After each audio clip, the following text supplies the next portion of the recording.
The combat sports world is witnessing a historic collision of politics, power, and massive payouts as Dana White prepares for the first ever professional sporting event on the South Lawn of the White House.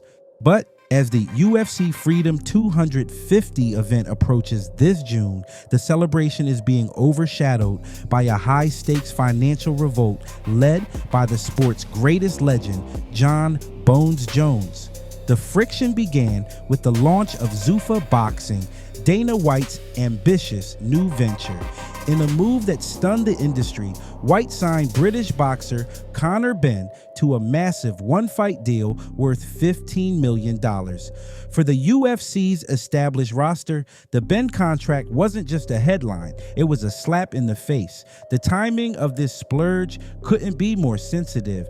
TKO Group Holdings recently finalized a monumental $7.7 billion broadcasting deal with Paramount Plus.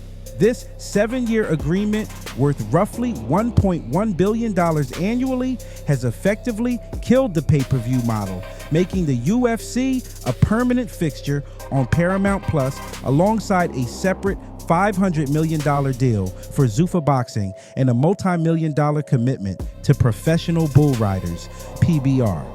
While the UFC receives 10 times the funding of the other organizations, Jon Jones argues that the athletes who built the brand are being left behind. Jones, who is widely expected to headline the White House card, has publicly stated that he will not be fighting in the historic DC event. He revealed that while negotiations were real, the UFC's offer was a lowball that didn't even come close to the $15 million handed to Conor Benn, a man Jones considers a much smaller star in the fighting world. The dispute has reached a boiling point.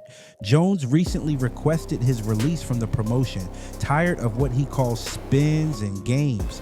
He believes that in an era of $8 billion TV deals, a fighter of his caliber should be the one commanding the 8-figure paychecks, not a boxing newcomer. With the White House event now moving forward without him, the industry is left with a burning question. If a legend like Jon Jones is worth less than a Zuffa Boxing debut, what does the UFC actually owe a superstar like Conor McGregor? As the Paramount era begins, the fight for the purse has become just as intense as the fights inside the octagon.